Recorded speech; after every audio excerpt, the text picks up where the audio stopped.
네, 자, 전산외교 1급 94회 특별회차 시험입니다. 자, 실무 시험부터 풀이를 하도록 하겠습니다. 자, 서원 기계 확인하시고요. 네, 문제 보겠습니다. 자, 서원 기계 기계 부품을 제조하여 판매하는 중소기업이죠. 자, 회계 기간은 그냥 이번 연도라고 생각하시고 문제를 풀면 되겠습니다. 자, 1번부터 풀이를 하도록 하겠습니다. 네, 문제 1번은 기초정보관리에 대한 문제이죠. 양가로 1번부터 보도록 하겠습니다. 다음 자료를 보고 거래처 등록 메뉴에서 등록하시고 되어 있죠. 자, 일반 거래처 나와 있고요. 1355로 해가지고 얘네들을 어디에다가 거래처 등록에다가 입력을 하면 되는 문제입니다. 자, 이 내용은 쉬운 문제이니까 여러분들이 뭐 편하게 할 수 있겠죠. 네, 맨 밑에다가요. 자, 문제가 주어진 135를 무조건 달아주셔야 되고, 그 다음에 주식회사 온양상사. 자, 그 다음에 유형은 매출이라 되어 있죠. 매출되어 있으니까요. 1번 클릭하셔야 되고요. 사업자 번호는 1408하나, 그 다음에 21428 이렇게 적으시면 되고요. 대표자 성함은 오은실 되고요. 업태는 제조, 종목은 소형 가전이라고 되어 있죠. 빠르게 찾아주셔야 됩니다. 자, 문제에서 맨 밑에 우편 번호를 입력을 하라고 했으니까 그냥 경기 시흥 해가지고 받아쓰기 하시면 됩니다. 그쵸? 정왕대로, 그 다음에 233 번길 12. 네, 추가적인 주소는 없기 때문에 이렇게 끝을 내겠습니다. 엔터 치면은 이상으로 1번 문제가 끝이 나겠습니다. 자, 다음 2번입니다. 미시급금 개정 과목이 253번이죠. 3번이죠. 자, 여기에 대하여 다음과 같이 조교를 등록하라고 되어 있네요. 자, 이건 어디 가죠? 개정 과목 조교 등록으로 가면 되겠죠. 클릭. 그리고 순간 이동해야 됩니다. 이 코드 몇 번? 253 찍으면은요, 순간 이동 커서가 파란색으로 미시급금 갈 거고요. 여기에서 현금 적용입니까? 대체 적용입니까? 대체 적용이에요. 그렇죠? 그럼 대체 적용 밑에 빈칸에다가 몇 번? 넘버 9번 돼 있죠? 예, 비품 구입 시 미지급금 발생 해가지고 받아쓰기 하시면 3점을 준답니다. 너무나 쉬운 문제네요. 그렇죠? 그래서 1번, 2번을 선생님이 설명은 빠르게 하겠습니다. 자, 우리에게 중요한 건 누구입니까? 바로 3번이 중요하죠. 자, 3번의 별표. 자, 이 문제는 무조건 시험만 치면 나오는 거죠. 자, 정기분 손익계산서가 아래의 오류가 발견되었는데요. 관련되는 정기분 재무제표를 모두 수정합니다. 자, 관련 재무제표에 대한 문제이죠. 자, 관련 재무제표 나오면은요, 쌤이 늘 보여드린 그림이 있죠. 자, 그림을 보겠습니다. 자, 관련 재무제표 문제 나오면은요, 무조건 자, 틀린 부분을 캐치해가지고 그 틀린 부분부터 일단 먼저 수정을 하시고요. 그 다음에 이제 그 틀린 부분이 있는 재무제표에서 제 손, 이 표 순으로 고치면 되는 거죠. 자, 기본 강의 때 쌤이 열심히 설명했으니까 자, 이 내용은 쉽게 풀 수 있을 거라고 믿습니다. 자, 먼저 일단 오류 금액부터 고치죠. 자, 차량 유지비가 800번대, 즉 손익계산서의 판매비와 관리비죠. 이게 600만 원인데 이게 오류입니다. 올바른 금액은 700이니까 어디로 간다? 정기분 손익계산서를 먼저 가면 되겠죠. 클릭. 자, 그럼 여기에서 차량 유지비를 찾으세요. 여기 있네요. 이게 600이죠. 근데 600이 아니고 얼마? 700이에요. 그럼 알고 있죠? 요 금액 꽂히면은 뭐가 변한다? 단기 순이익이 바뀐다는 거 알고 있죠? 자, 지금은 5,810만 원이지만 얘를 600에서 올바른 금액 700으로 바꾸고 엔터 치는 순간 단기 순이익은 5,710만 원으로 이렇게 바뀌어집니다. 그쵸? 그러면 이 5,710만 원만큼은 어디서 바뀐 거예요? 손익 계산서부터 바뀐 거죠. 그러면 제조원가 명세서에는 변동이 없죠. 순서가 이 순서니까. 그쵸? 그러면 손익계산서의 단기 순이익이 방금 자, 얼마로 변경되었다? 자, 얼마로 변경되었습니까? 네, 5,710만 원이죠? 그럼 여러분 못 외우니까 5,710만 원 시험장에서 이 그림을 그리라는 게 아니고요. 요 금액을 캐치하라는 얘기죠. 그러니까 이 그림은 평소에 연습을 많이 해야만 알 수 있는 거죠. 자, 그러면 이제 손익계산서에서 단기 순이 바뀌었죠. 오케이. 그럼 아무튼 간에 여기에서부터 출발을 해야 되는 거니까 여기는 볼 필요 없어요. 그럼 여기에서 단기 순익 바뀌었으니까 단기 순익 끌어안고 어디 간다? 이익영음 처분계산서 가가지고 미처분 이익잉여금 바꿔주면 되는 거잖아요. 그쵸? 자, 그러면 손익계산서는 다 끝났으니까 나오시면 되고요.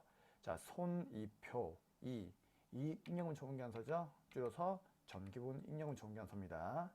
자, 여기에 단기순이익이 5,710만 원 돼야 되는데 이거는 그냥 F6번 불러오기만 누르면은 얘 눌러가지고 5,710만 원 바뀌죠.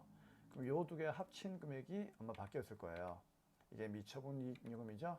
얼마? 77635,000.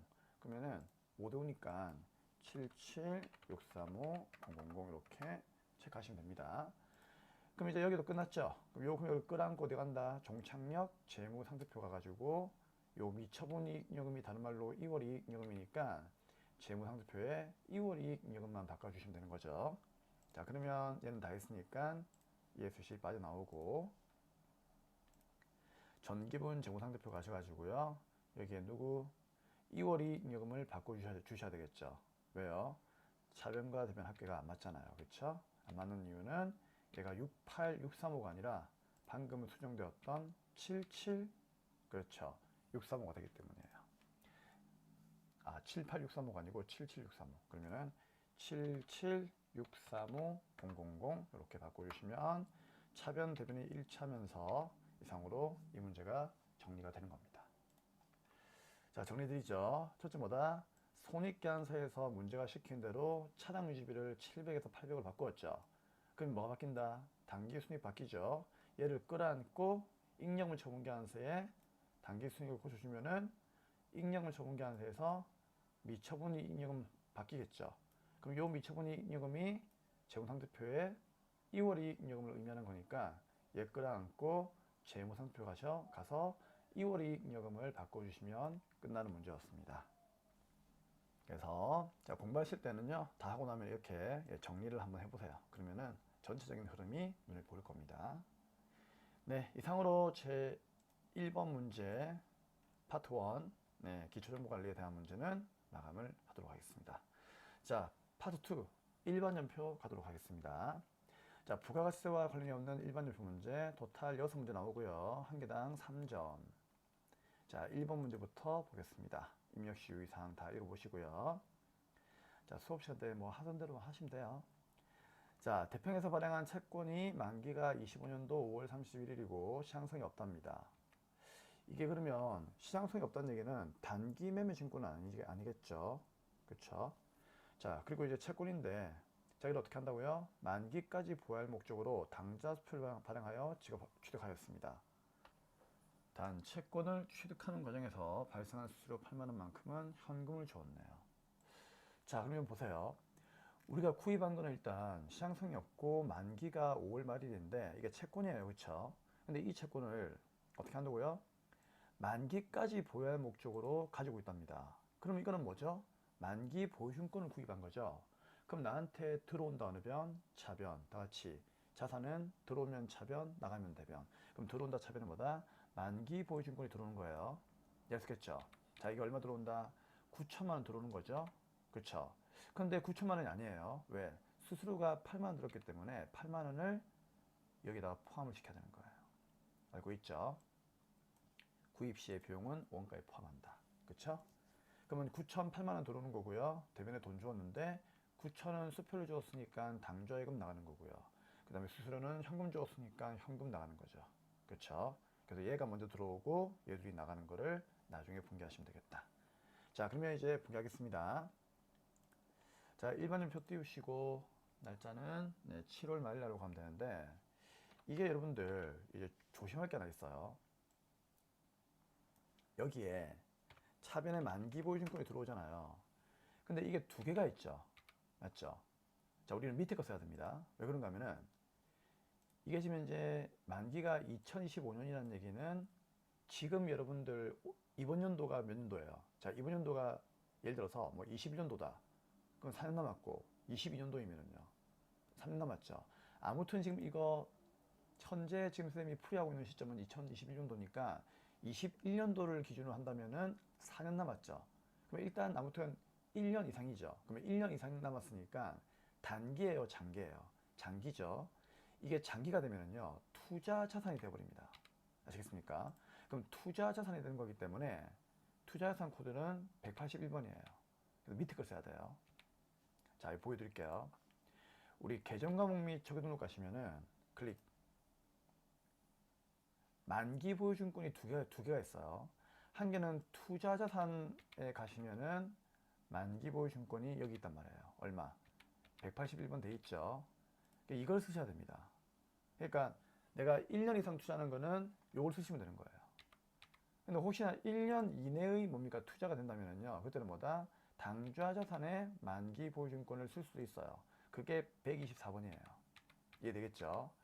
근데 만기 보유증권은 보통 시험 문제 나오면은요. 투자 자산 코드로 나오지 당좌로 나오는 경우는 거의 없습니다. 그렇기 때문에 그냥 여러분들은 잘 모르겠다 싶으시면은요. 무조건 밑에 거 투자의 코드인 그렇죠. 어디 갔지? 투자의 코드인 그렇죠. 181번을 쓰시면 되는 거예요. 아시겠죠? 그래서 모르겠다 싶으시면은요. 그냥 181번 투자 자산 코드를 쓰세요. 지금까지 124번으로 나온 적은 한 번도 없었습니다. 아시겠죠? 자, 그래서 만기보증권 쓰시고 자, 얼마 들어옵니까? 네, 얘가 9,008만원 들어오죠?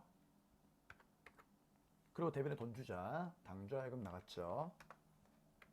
얼마 나갔습니까? 얘는 9천만 나갔고요. 나머지가 현금 나갔으니까 대변에 현금이 되는 겁니다. 이해하시겠죠? 오케이. 자, 취득 시의 비용은 원가에 포함한다는 거 잊지 마세요. 자, if. 자, 하나만 더 할게요. 이 중요하니까. 만약에 얘가요.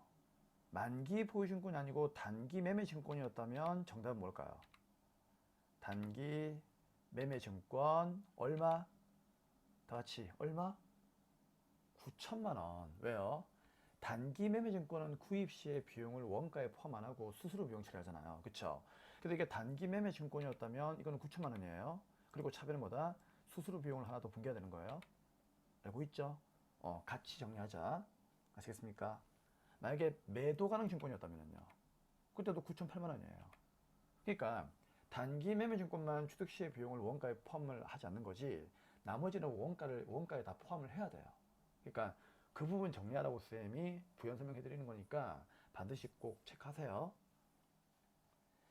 자, 다음 이제 2번입니다. 시민은행에 신청한 대출금 2억 원이 있는데 10개월 만기고요. 이자율 연 5%, 이자는 만기 지급이고 보통예금이 입금되었습니다.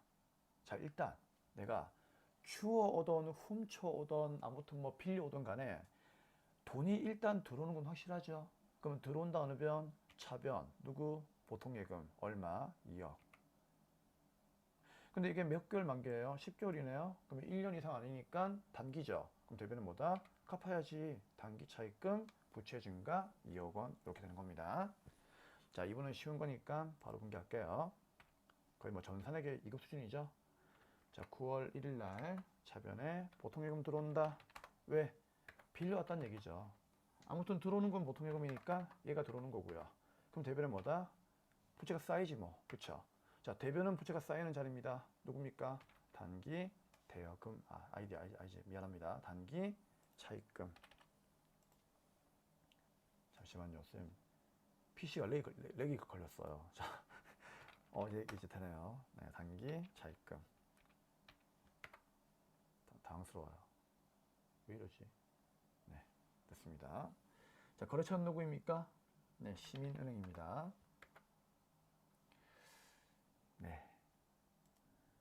네, 3번입니다. 자, 9월 15일 날 현금 시세를 확인한 결과 장부 잔액보다 실제 현금 잔고가 8만 원만큼 더 많이 있으나 그 원인을 알 수가 없답니다. 자, 우리 실제가 다른 말로 금고죠. 그쵸? 그러면 금고에 8만 원이 더 많다는 얘기죠. 그럼 쌤 얘기했죠. 금고에 돈이 많다는 얘기는 그만큼 돈이 더 많이 들어온 거니까 들어온다 차변의 현금. 금고에 돈이 부족하면 돈이 더 많이 나간 거니까 나간다 대변의 현금이죠. 그래서 실제 돈이 많으면 차변의 현금, 실제 돈이 작으면은 대변의 현금. 알고 있죠? 근데 실제 금고에 돈이 많으니까 일단 차변에 현금이 더 많이 들어왔죠. 자산의 증가 8만 원이에요. 근데 원인을 알 수가 없네요. 근데 지금은 결산도 아니고 평소이니까 대변은 뭐다? 찾을 때까지 현금 가부적으로 분개하시면 되겠죠. 정답은 이 내용이 정답이 되겠습니다. 자, 그러면 9월 15일로 가겠습니다. 차변에 현금이 8만 들어왔고, 그쵸? 얼마? 8만 원. 자, 대변은 뭐다? 원인 모르겠다. 현금 과부족이죠. 우리 현금까지만 치면은 과부족 안 나오니까 여기다가 현금 과까지 세 글자를 치세요. 나오죠? 이렇게 대변을 분개하시면 되겠습니다. 자, 다음 이제 4번 문제 보겠습니다. 4번입니다. 자, 10월 26일 날 외부에서 전문 강사를 초빙하여 제조 부문의 직원들을 대상으로 기술 교육을 실시하고 이에 대한 훈련비 지출액 100만 원에서 원천세 8만 8천 원 빼고 나머지를 보통예금으로 이체하였습니다. 자, 우리가 공장 직원들한테 이제 교육을 시킨 거죠. 그쵸? 그렇기 때문에 차별은 뭐다? 교육 훈련비 500번대 분개하시면 되겠죠. 그리고 이제 돈은 어떻게 주었다? 세금 떼고 주었으니까 뗀 세금은 당연히 예수금이죠. 그럼 나머지는 보통예금으로 나간다는 얘기입니다. 자, 쉬운 문제예요. 자, 10월 26일 날 분개하겠습니다. 차별은 뭐죠? 교육 훈련비 몇 번대? 공장 직원들 교육시킨 거니까 500번대. 얼마? 100만 원이고. 자, 대변에 이제 세금 뗐죠? 자, 뗀 거 예수금으로 먼저 분개할까요? 잠시 떼놓았다가 나중에 우리가 고가에다 신고하면 되는 거죠. 여기 이제 8만 8천 원. 그리고 나머지를 보통예금으로 주었으니까 대변에 보통예금이 91만 2천 나가는 겁니다. 자, 이제 5번 문제 보겠습니다. 자, 5번은 이제 10월 30일 날 당사는 전 임직원의 퇴직금에 대해서 확정 기여형 퇴직연금에 가입하고 있답니다. 확정 기여형이죠. 그쵸? 여기에 체크. 10월분 퇴직연금 납부액 영업부 직원 700만 원, 제조부의 직원은 800만 원만큼을 당사 보통예금에서 계좌로 이차하여 지급하였습니다. 자, 하나의 전표 입력할까? 원래 우리는 하나의 전표 입력하고 있죠. 따로따로 분개하지 말라는 얘기예요, 한마디로. 자, 그러면은 차별은 뭐가 된다? 확정 기여형은 우리가 보험회사에다가 퇴직금을 맡기는 순간 직원들 명의의 통장에 돈이 들어간다고 했죠. 그럼 이거는 퇴직금을 준 거나 다름없으니까 무조건 그냥 퇴직급여 비용 처리하면 된다고 했죠. 그래서 차변의 퇴직급여 비용 처리할 때 영업부는 800번대, 판매비와 관리비 700, 공장은 몇 번대, 제조부 500번대, 800만 원 이렇게 비용 두 개 잡아놓고 대변에 전부 다 보통예금 주면 된다 그런 얘기예요. 자, 쉬운 내용이었습니다. 자, 그러면은 10월 30일 날 차변은 뭐다? 퇴직급여. 자, 이번 그 특별회차 문제가 좀 쉽게 나왔네요, 그렇죠? 자, 그러면 여기다가 영업부부터 할까요? 800번대 얼마? 700만 원 적으시면 되고요. 그 다음에 제조부는 차변에 퇴직급여 몇 번대 다 써볼까요? 네, 500번대 얼마? 네, 800이 되겠죠. 그럼 대변은 뭐다? 네, 보통예금 줬으니까 보통예금이 나간다 그런 얘기예요. 오케이, 됐습니다. 쉽죠?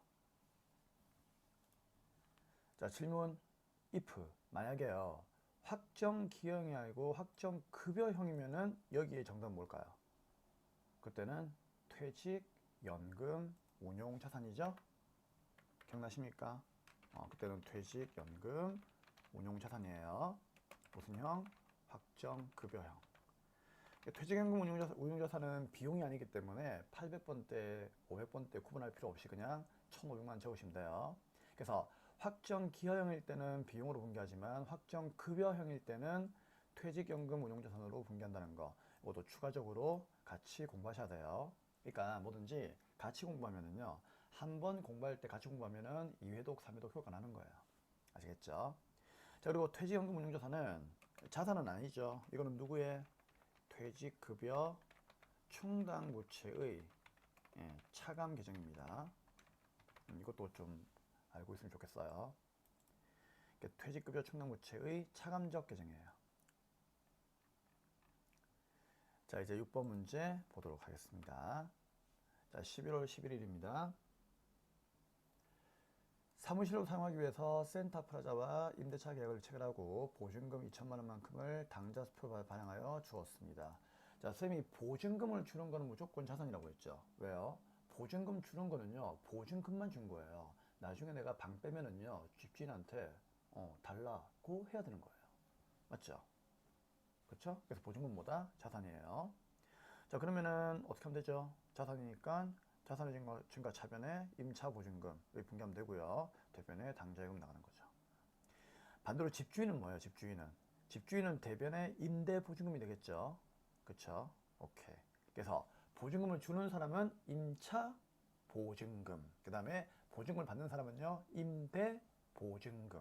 그래서 임차 보증금은 주는 사람 입장에서는 자산이니까 자산의 증가. 임대 보증금은 받으면 부담스럽죠. 나중에 방 뺄 때 보증금 돌려줘야 되는 거니까. 그래서 갚을 거, 부채의 증가 대변으로 보는 겁니다. 자, 임차보증금은 자산, 임대보증금은 부채. 꼭 기억하세요. 자, 6월 10일 날 가겠습니다. 자, 보증금 잘 나와요, 이것도. 자주 나오는 문제이기 때문에 선생님이 또 설명을 여러 번 또 반복하는 겁니다. 6월 10일이 아닌데? 11월 10일이군요. 네. 자, 차변에 임차 보증금 자산의 증가. 보증금은 무조건 거래처를 달아야 돼요. 이것도 나중에 받아야 되는 거니까, 그렇죠? 센타프라자 누구죠? 네, 건물주죠? 네, 건물주 얼마? 2천만 원 적으시면 되고요. 대변에 돈 주면 되겠죠. 전부 다 당좌예금으로 적었으니까 당좌예금이 나간다. 그렇게 분개하시면 되겠습니다. 네, 이상으로 일반연표 입력 6문제를 다 마감을 했습니다. 네, 연습 많이 하시고요. 이제 문제 3번 메인 매출연표 입력하도록 하겠습니다. 자, ESC 빠져나오시면 되고요. 그 다음에 이제 메인 화면에 부가세와 관련된 메인 매출연표 입력 클릭을 하도록 하겠습니다. 네, 3번입니다. 자, 이제 3번 문제 풀 건데요. 우리 메인 매출표 입력할 때요, 여러분들이 유형 선택 많이 어려워하는데 유형 선택이 그렇게 어려운 게 아니에요. 그래서 좀 어렵다 싶은 분들은요, 쌤처럼 이렇게 한번 연습해 보세요. 예를 들어서 자, 1번 문제를 쭉 읽어요. 자, 원재를 매입하고 되어 있죠. 그럼 매입의 동그라미, 그쵸? 자, 증빙은 누굽니까? 현금 영수증이죠. 그쵸? 그래서 이렇게 매입인지 매출인지 파악하고 그 다음에 증빙이 뭔지 이것만 파악하시면 되는 거예요. 증빙으로 유형 선택을 하는 거지, 여러분들이 자꾸만 다른 걸 보면서 유형 선택을 잡아내려고 하지 마세요. 그래서 일단은 뭐다? 증빙으로 잡아내는 것이 제일 중요해요. 그럼 현금 영수증이가 뭐가 된다? 현금 과세, 현과가 되는 거죠. 맞죠? 그 다음에 2번. 자, 이런 식으로 연습해 보라고 불러드린 겁니다. 자, 여기 보니까 2번은 자, 화환을 구입을 했죠. 그럼 구입의 동그라미. 증빙이 누구예요? 계산서죠. 계산서는 면세잖아요. 그쵸? 이런 식으로 그 유형 선택을 한번 미리 해보시고 그 다음에 문제를 푸는 것도 괜찮아요. 물론 이 유형 선택이 문제에 따라서 달라질 수는 있습니다. 자, 3번. 자, 처분을 했죠. 그럼 처분은 팔았으니까 매출의 세금 계산서네요. 그럼 뭐가 되는 거예요? 그렇죠. 과세가 되는 거죠. 그 다음 4번. 4번은 판매를 했죠. 그리고 영세율 전자세금계산서죠. 영세율 전자세금계산서 나오거나 또는 뭐다? 구매 확인서 이런 거 나오면은요, 영세였죠. 영세. 그 다음 5번 어때요? 납품받았다는 얘기는 매입을 했다는 얘기잖아요. 그쵸? 근데 증빙이 세금계산서죠. 세금계산서는 과세가 되겠죠. 그쵸? 다음 6번. 자, 토지와 건물을 매입을 했죠. 매입 동그라미. 그 다음에 뒤에 다음에 전자세금계산서를 받았답니다. 그러면 세금계산서니까 뭐죠? 과세가 되겠죠. 그래서 세금계산서는 과세, 계산서는 면세, 영세율 세금계산서, 구매확인서는 영세, 그 다음에 현금 영수증은요, 현금 과세. 만약에 카드 증표가 나온다면요, 카드 과세. 이런 식으로 유형 선택을 연습하는 것을 여러분들이 조금 집에서 반복해 주시면은요, 유형 선택이 그렇게 어려운 건 아닙니다. 그쵸? 그래서 유형 선택하는 거 많이 힘들어 하시는 분들이 있어가지고 장관쌤이 여러분께 설명을 좀 드린 겁니다. 자, 그러면 1번부터 보도록 하겠습니다. 자, 8월 17일입니다. 서부산업한테 원재료 매입하고 대금은 전액 보통예금 주었고요. 다음에 현금 영수증을 받아왔답니다. 그럼 매입의 현금 영수증이니까 현금 과세가 되겠죠. 자, 8월 17일 날 매입의 현금 과세로 가겠습니다.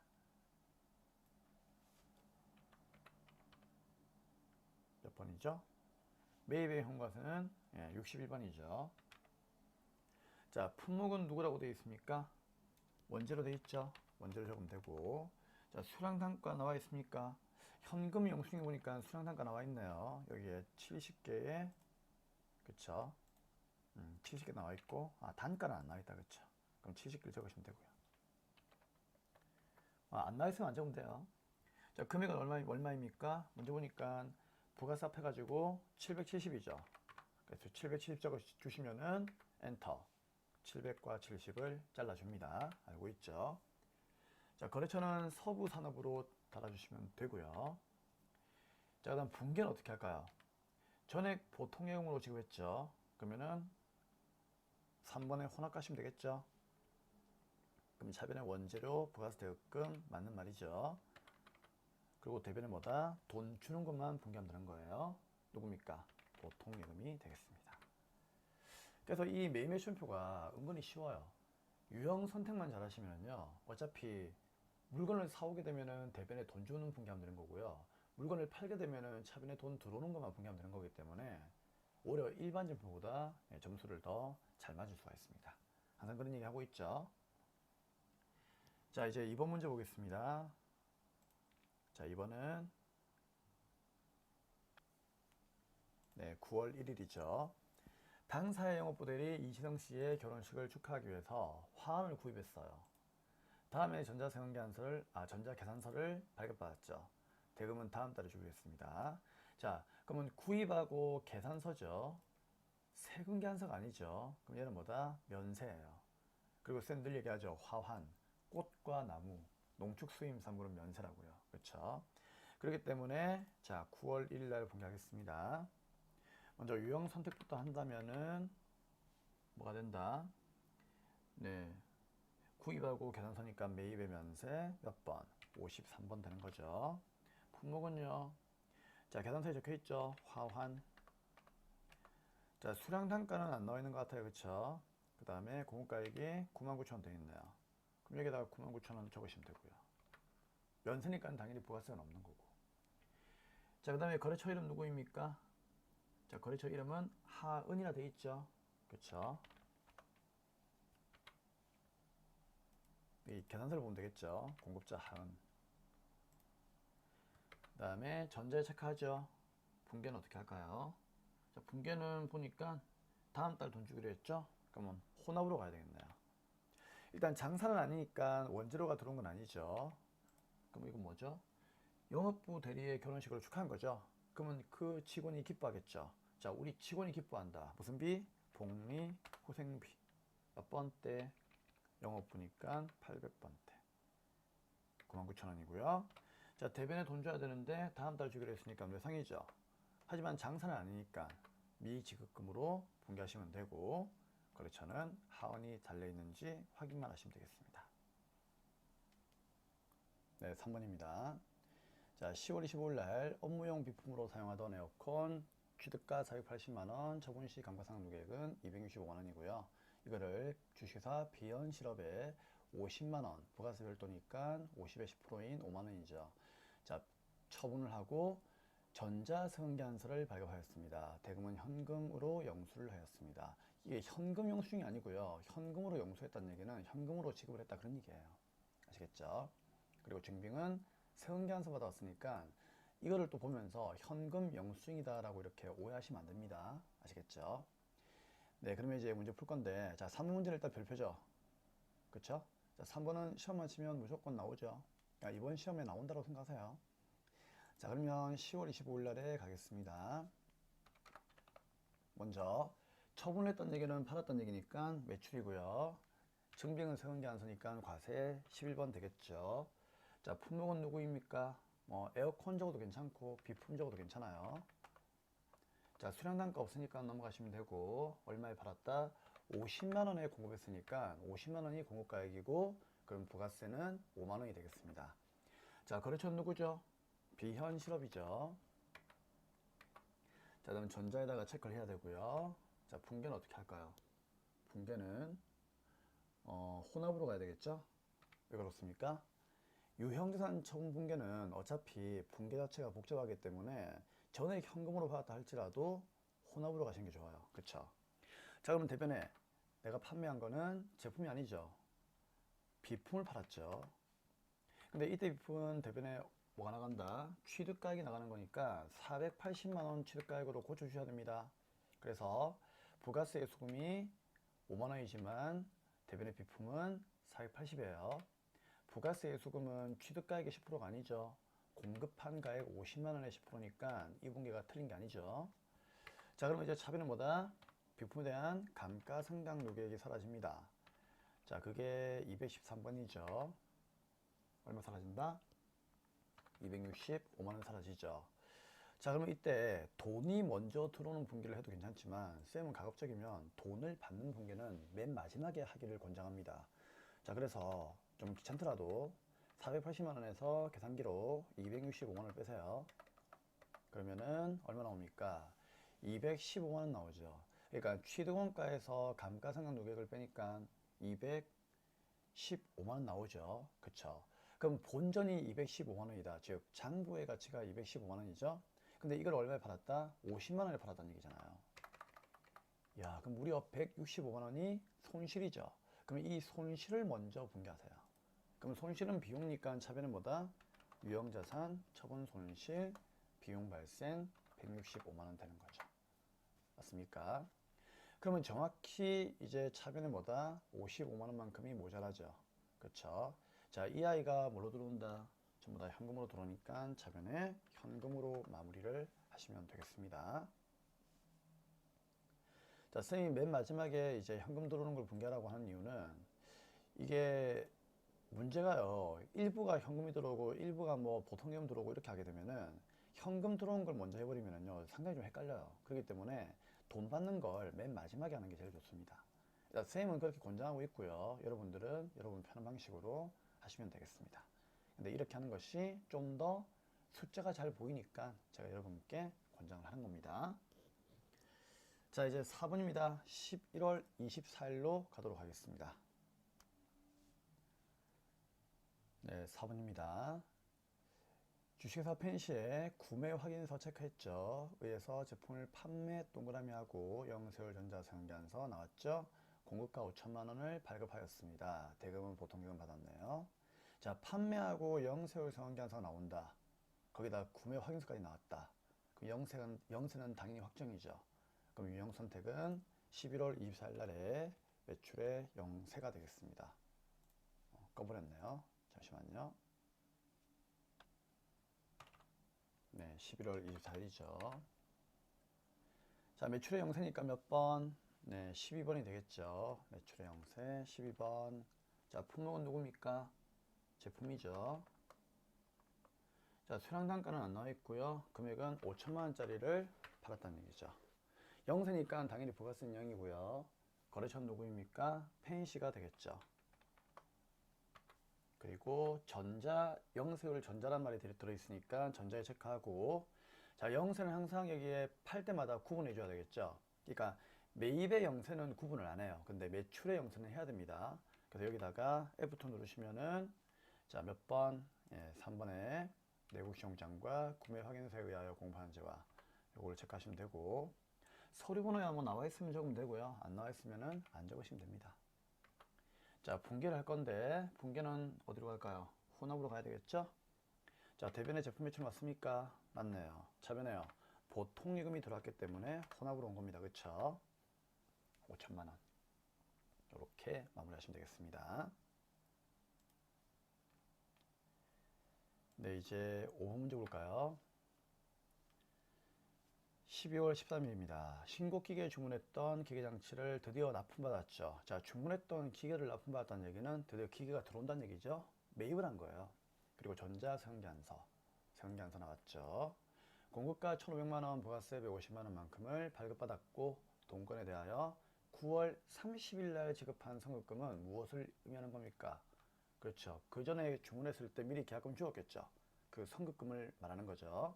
자, 이건 당연히 뭡니까? 이제 물건 들어왔으니까 대변의 자산이 감소할 거예요.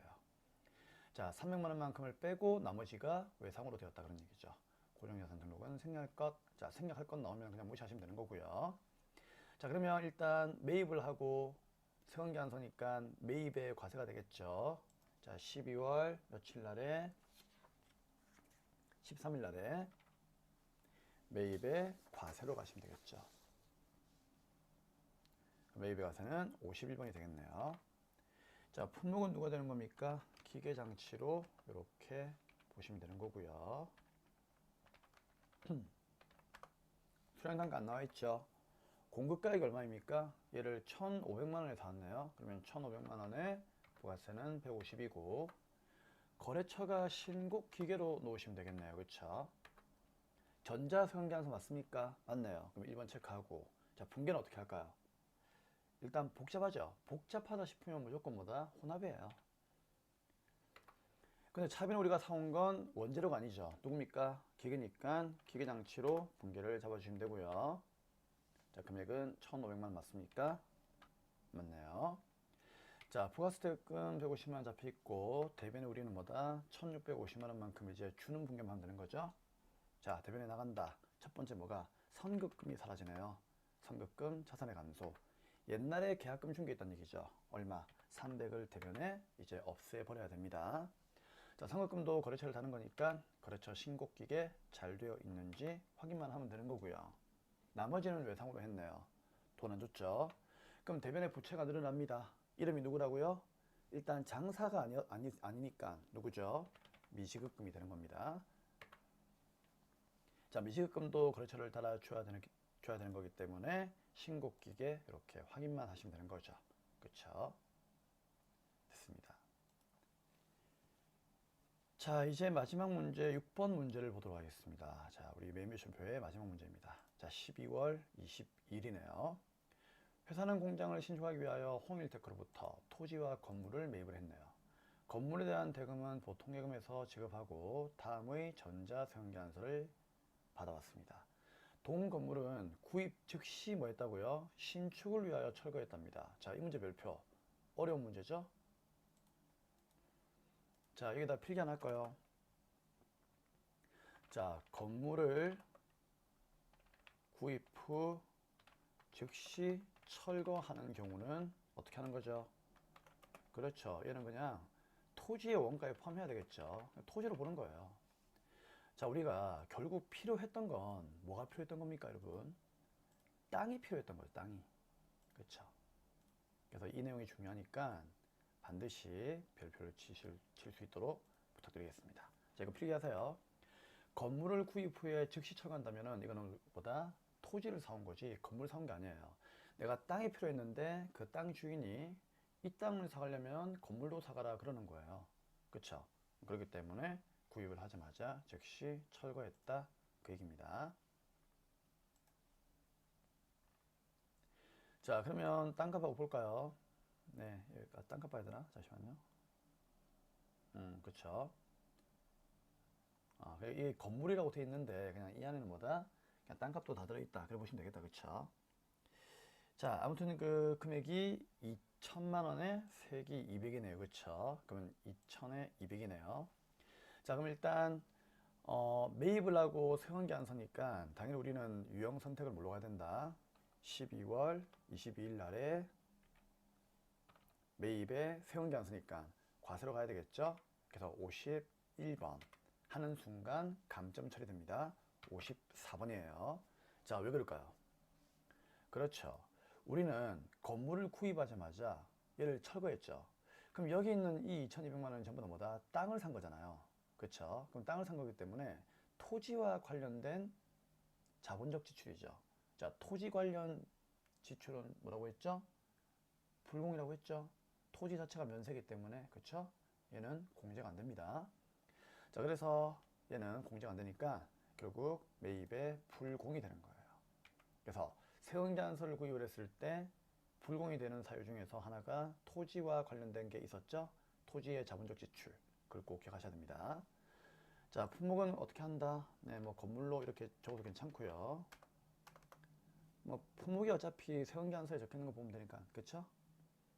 자, 수량단가 안 나와 있고 금액은 얼마? 네, 2천만 원에 200이에요. 거래처는 누구입니까? 홍일테크로 가시면 되겠죠. 전자에다가 1번 체크해야 되겠죠. 전자니까. 자, 공제가 될 줄 알았는데 공제가 안 되었죠. 그 사유가 뭐 때문이라고요? F2 누르고 토지의 자본적 지출 관련은 매입세 공제가 안 됩니다. 그래서 안타깝지만 매입의 불공이었다. 자, 분계는 혼합으로 가시면 되고요. 차변에 뭐 들어온다? 원재료 사온 게 아니고 건물 사왔죠. 그러면 건물로 넣어주시면 됩니다. 매입세 공제가 안 되는 바람에 건물에다가 200을 다 넣어버린 거죠. 아, 건물이 아닌데 미안합니다. 이거 뭐죠? 토지죠. 네, 죄송합니다. 토지예요. 자, 토지고요. 자, 대변에 돈 줍시다. 뭘 줬습니까? 보통예금을 줬죠. 그렇죠? 그럼 대변에 보통예금이 나갑니다. 얼마? 2,200이 나가는 겁니다. 네, 됐습니다. 이상으로 6번 문제는 마감을 하도록 하겠습니다. 네, 그래서 지금 우리가 풀었던 매매춘표에서는 뭐 크게 어려운 문제는 없었지만 가장 중요한 게 있다면 몇 번이었다? 바로 6번이었어요. 그쵸? 그래서 6번 문제를 유심히 볼 수 있도록 부탁드리겠습니다. 자, 3번은 빈출이었고요. 그쵸? 오케이. 자, 다음 문제는 이제 오류 정정 문제입니다. 자, 문제 4번으로 가겠습니다. 네, 문제 4번. 자, 오류 정정 문제이죠? 양가로 1번부터 풀도록 하겠습니다. 자, 9월 25일 날 회계 처리한 세금과 원가는 영업부에서 사용할 차량의 취득세를, 그쵸? 보통예금을 통해서 납부를 한 것입니다. 취득세는 뭔가를 구입할 때 내는 세금이죠. 그럼 선생님이 항상 얘기했죠. 구입 시의 비용은 원가에 포함하라고. 그러면은 얘는 일단 일반유표로 가야 되겠죠? 부가세에 대한 언급 없으니까. 그러면 일반유표로 가시고요. 자, 날짜는 언제로? 네, 9월 25일로 가겠습니다. 자, 일반 전표 9월 25일입니다. 자, 뭐가 틀렸죠? 세금이 보통예금 나간 건 맞는데 이게 세금과 원가가 아니라 차량 운반고에 포함해야 되겠죠. 왜? 취득세니까. 그쵸? 그래서 취득 시에 비용은 원가에 포함한다는 거. 그래서 차량 운반고만 고치면 되겠습니다. 간단한 문제였네요. 자, 다음 이제 2번입니다. 자, 10월 20일 날 임차료를 현금을 주었어요. 전자세금계산서를 수취했네요. 그쵸? 그래서 잘못 수취한 것으로 잘못 입력했다. 그쵸? 입력하였으나 자, 임대료를 현금을 받고 전자세금계산서를 발급한 것으로 확인되었답니다. 그럼 이거는 우리 그건 알고 있죠. 세금계산서를 수취하는 거는 매입이잖아요. 세금계산서를 주는 거는 매출이고요. 그쵸? 이 정도는 알고 있죠. 뭔가를 샀으니까 세금계산서를 받아오는 거고 뭔가를 팔았으니까 세금계산서를 주는 거잖아요. 근데 우리 경리가 어떻게 했다 이거를? 그렇죠. 전자세금계산서를 수취한 것으로 잘못 입력했다는 얘기는 매입의 과세로 입력했다 그런 얘기예요. 근데 알고 보니까 뭐였다? 우리가 세입자가 아니고 임대료를 받았다는 얘기는 우리가 건물주였다는 얘기예요. 우리가 건물주인데 세입자에 분개를 한 거죠. 그러니까 그냥 아예 다시 분개를 해야 되겠죠. 그래서 자, 매매춘표 12월 며칠 20일로 가야 됩니다. 자, 가면 여기 나와 있죠.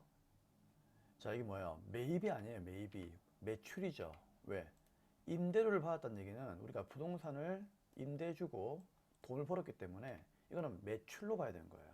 그래서 매출에 과세가 돼야 되는 거니까 매입의 과세를 매출의 과세로 11번으로 고쳐주셔야 됩니다. 아시겠습니까? 꼭 기억하세요. 매출의 과세로 고쳐야 됩니다. 그래서 아예 유형도 바꾸셔야 되고, 자, 품목은 그대로 임대료가 맞고 공급과 부가세는 그대로 100만원, 10만원 맞죠? 자, 그리고 거래처 누구입니까? 자, 거래처도 아무런 말이 없으면 GSM이 그냥 맞는 거예요. 그리고 전자세금계산서를 뭐 했다? 발급을 한 것으로 확인되었죠. 그러니까 전자가 맞으니까 열어 놓으시면 되고, 자, 분개를 해야 되는데 얘를 현금으로 받았으니까 전액 현금은 맞겠죠. 그러니까 차변에 입금으로 현금이 들어오는 분기가 돼야 되겠죠. 근데 대변에는 이제 월세를 받은 거니까 임대료가 되겠죠. 그래서 제품 매출을 임대료로 바꿔주는 작업을 하시면 된다. 네, 그런 얘기였습니다. 그래서 새롭게 분개를 하시면 되는 거예요. 네, 이상으로 오류 정정 문제 마감을 하도록 하겠습니다. 자, 다음 문제는 이제 결산 문제를 보도록 하겠습니다. 네, 문제 5번 이제 결산 문제입니다. 자, 결산 문제를 풀기 전에 우선 요 내용을 잠시 볼까요? 자, 우리 결산은 첫 번째 수동 결산 먼저 하는 거죠. 둘째는요, 자동 결산을 합니다. 기억나십니까? 수동결산은 직접 일반전표에서 12월 말일자로 분개하시면 되고요. 자동결산은 결산자료 입력 메뉴에서 금액만 입력 후에 전표 추가하시면 전산이 자동으로 분개를 해줄 겁니다. 자, 자동결산 5가지가 있죠. 누구? 기말재고, 대손, 감가, 퇴직금, 법인세. 기억나십니까? 다시 기말재고, 대손, 감가, 퇴직금, 법인세 외우셔야 돼요. 자, 얘를 제외한 나머지는 전부 다 수동결산이다라고 보시면 되겠습니다. 자, 그러면 첫 번째로 수동과 자동을 먼저 고르는 작업을 하도록 하죠. 자, 총 3문제가 나오는데 1번 문제는 어때요? 수동이죠. 자, 2번도요. 수동이에요. 3번은요. 3번이 자동이죠. 왜? 기말재고액. 맞습니까? 그래서 1번과 2번 문제를 먼저 풀고 3번은 나중에 풀면 되겠습니다. 그러면 1번부터 보도록 하겠습니다. 자, 지난 4월 15일 날 영업관리팀에서 사용할 A4 용지 1000박스, 한 박스당 2만원이면은 토탈 2천만원이다. 그쵸? 자, 이걸 구입을 하고 전에 소모품이라고 하는 자산으로 처리했죠. 그러니까 소모품 B라고 하는 비용을 잡지 않았죠. 그래서 자산으로 처리했고 기말 현재 재고를 파악해보니까 재고조사 현재 결과 남아있는 것은 100박스임을 확인했다. 그 얘기예요. 자, 그러면 잠시만 요 화면을 좀 보도록 하죠. 자, 우리 4월 15일 날에 어떤 거래가 있었습니까? 자, 4월 15일 날에 자, 이 A4 용지를 구입했으니까 차변에 A4 용지가 2천만원치가 들어왔겠죠. 그걸 자산으로 잡았다는 얘기예요. 즉 소모품으로 분개했다는 얘기고, 그리고 이 돈을 뭐 현금으로 주었겠죠. 그럼 현금 2천만원 되겠죠. 이 돈이 뭘로 나갔는지 중요한 게 아니에요. 차변에 소모품이라고 하는 자산을 잡았다는 게 중요한 거죠. 그렇죠? 근데 기말 현재 재고를 파악해 보니까 100박스가 남아있다는 얘기죠. 그러면 100박스가 2만원이라면은 200만원치가 남아있다는 얘기잖아요. 무슨 얘기인가 하면은 2천만원치의 A4 용지를 구입을 했는데 기말에 사용하고 남은 게 200만원치가 남았다는 얘기죠. 그럼 나머지 1800만원만큼은 어디 갔을까? 자, 보세요. 100박스가 2만원인데 200만원치가 남았다는 얘기는 1800만원치를 썼다는 얘기잖아요. 그쵸? 그러면 1800만큼을 썼다는 얘기니까 그 1800은 소모품비가 되었다는 얘기예요. 그쵸? 그래서 결산에는 비용을 잡아줘야 되겠죠. 그럼 결국 12월 말일 날에 분개는 어떻게 되는 겁니까? 그렇죠. 기말에는 200 남아있으니까 이제 여기서 1800만원만큼을 대변에 없애야 되겠죠. 왜요? 사용했으니까 자산이 감소했다는 얘기예요. 그래서 대변에는 소모품이라고 하는 자산이 1800만원만큼 감소했으니까 얘를 없애버리면 되고, 나머지 이제 그러면 차변에는 뭘로 분개하면 된다?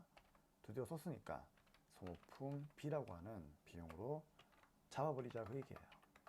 그쵸? 당연한 거예요. 소모품이라고 하는 것은 이제 우리가 쓴 만큼 비용으로 잡는 게 원래 원칙이에요.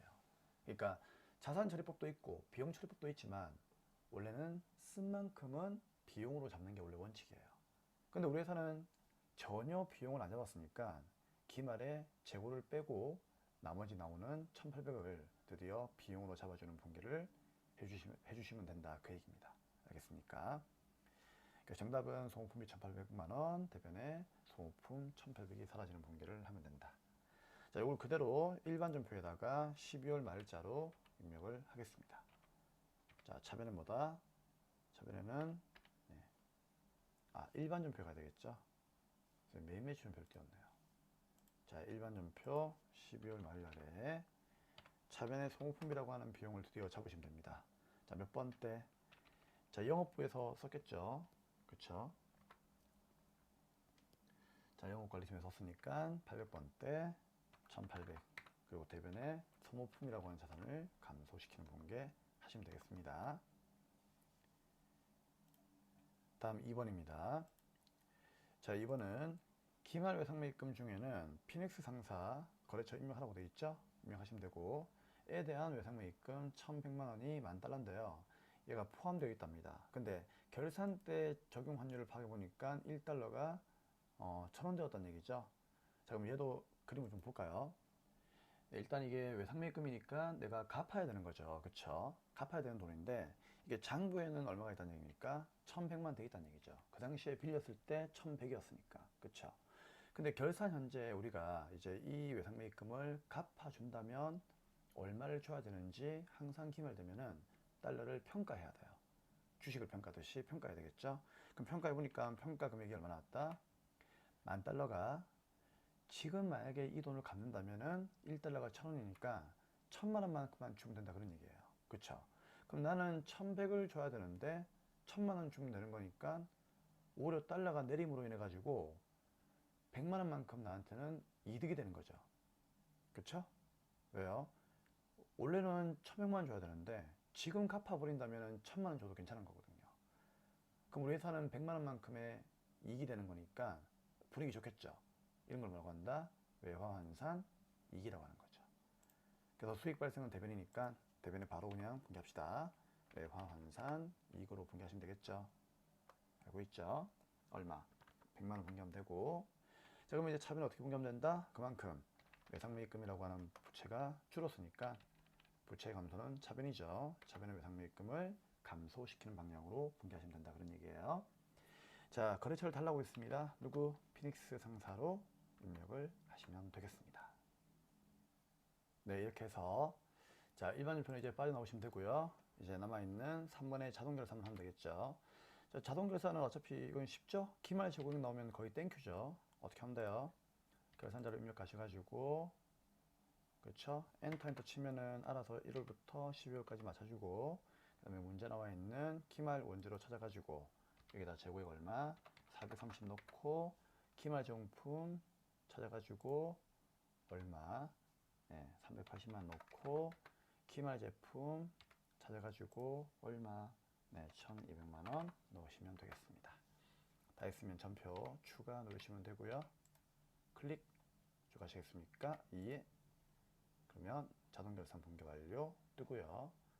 ESC 빠져나오시면 현시간부로 결산은 마감이 되겠습니다. 네, 자 그럼 이제 다음 문제 조회 6번 문제 보도록 하겠습니다. 네, 6번 문제입니다. 자, 다음 상을 조회하여 답안을 이론 문제 답안 작성 메뉴에 입력하시오. 자, 조회 문제이죠. 자, 조회 문제는 일단 기본 강의 때 우리가 연습 많이 했죠. 자, 요 내용을 보고 연습을 하시다 보면은요, 어느 순간 이거 안 봐도 그냥 문제만 딱 보면은 찾아낼 수 있는 이제 그런 실력이 되셔야 됩니다. 자, 1번을 먼저 볼 건데요. 6월 말 현재 외주광비. 외주광비는 이제 우리 회사가 하청기업한테 일을 시키고 수고했다고 주는 돈이죠. 그쵸? 주로 공장에서 주는 돈이니까 얘는 제조원가 500번대의 비용으로 보면 되는 거죠.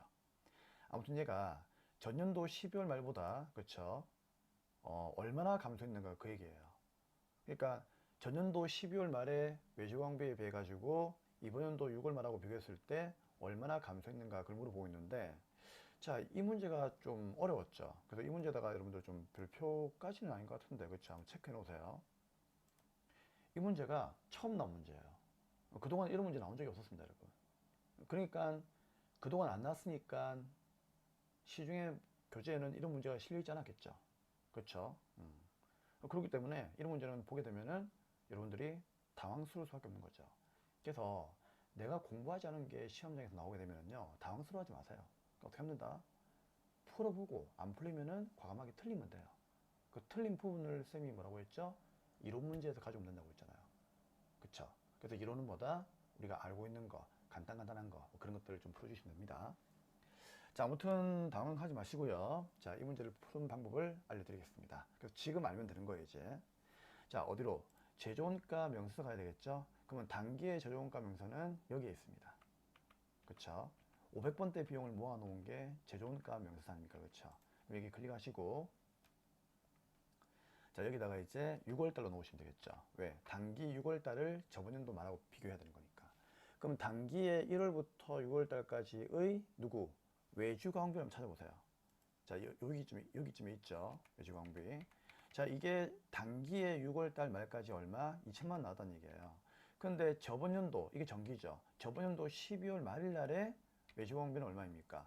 3,380만 원이죠. 그럼 여기에서 이거를 빼면은 그게 답이 되는 거예요. 이해되겠죠?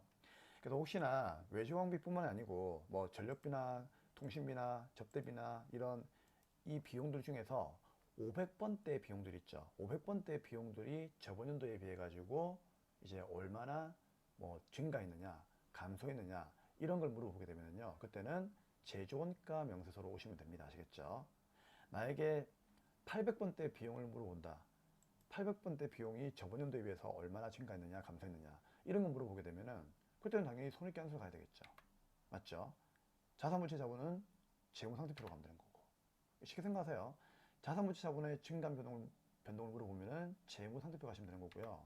수익 비용 중에서 800번대 물어보면은요, 손익계산서 가면 되는 거고요. 수익 비용 중에서 공장으로 들어간 거는요, 재정가 명수 들어 가시면 되는 겁니다. 그렇죠? 그래서 어려운 거 아니기 때문에 요 내용을 가지고 충분히 여러분들이 이해를 할 수 있도록 부탁드리겠습니다. 그러면 1380만 원이 답이니까 1380만 원만큼을 체크하시면 되겠죠. 자, 2번입니다.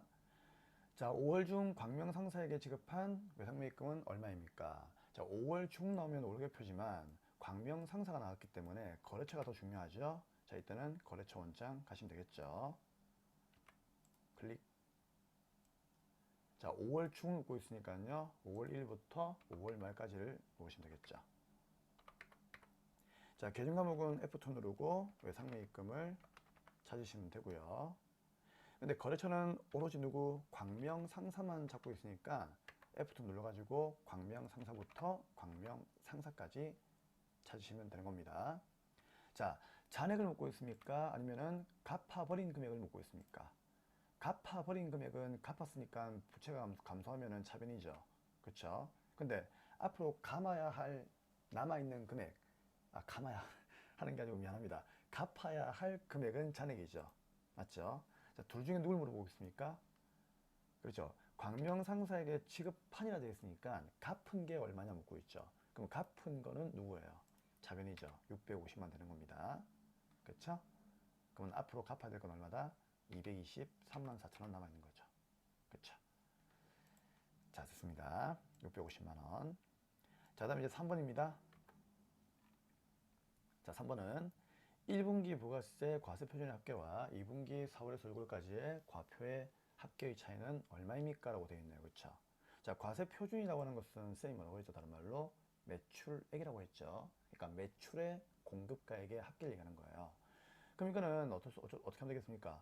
부가세 신고서에 가가지고, 그쵸? 1월부터 3월까지를 조회해가지고 체크하고, 4월에서 6월까지를 체크해가지고, 체크해가지고, 요 금액에서 요거를 빼면 되겠죠. 그쵸? 자, 그러면 부가가치의 부가세 신고서를 클릭을 하시고요. 자, 1월부터 3월까지 먼저 조회하겠습니다. 자, 1월 1부터 3월 말까지 엔터 놓으시면은 여기에 매출 세계 합계 요 9번에 있는 금액이 있죠. 114546000 이게 과세 표준이에요. 자, 체크해 볼까요? 114546000 맞죠? 그 다음에 이제 어떻게 하면 되겠습니까? 이거를 4월에서 6월까지 하고 비교하라고 되어 있죠? 맞나요? 그러면은 4월에서 6월까지 이렇게 조회해 가지고요. 다시 과표를 또 조회하시면 돼요. 그럼 매출세액의 합계 9번에 184546000이죠. 그럼 여기에서 184546000 빼면 돼요. 맞죠? 빼니까 3천만 나오네요. 그쵸? 정답은 3천만 원이 되겠습니다. 할 수 있겠죠? 네, 이상으로 94회 특별회차 전산회계 1급 실무시험 강의를 마감하도록 하겠습니다. 자, 다음 강의는요. 94회 특별회차 이론시험 강의 문제를 풀이하도록 하겠습니다. 네, 다음 강의에서 뵙도록 하겠습니다. 감사합니다.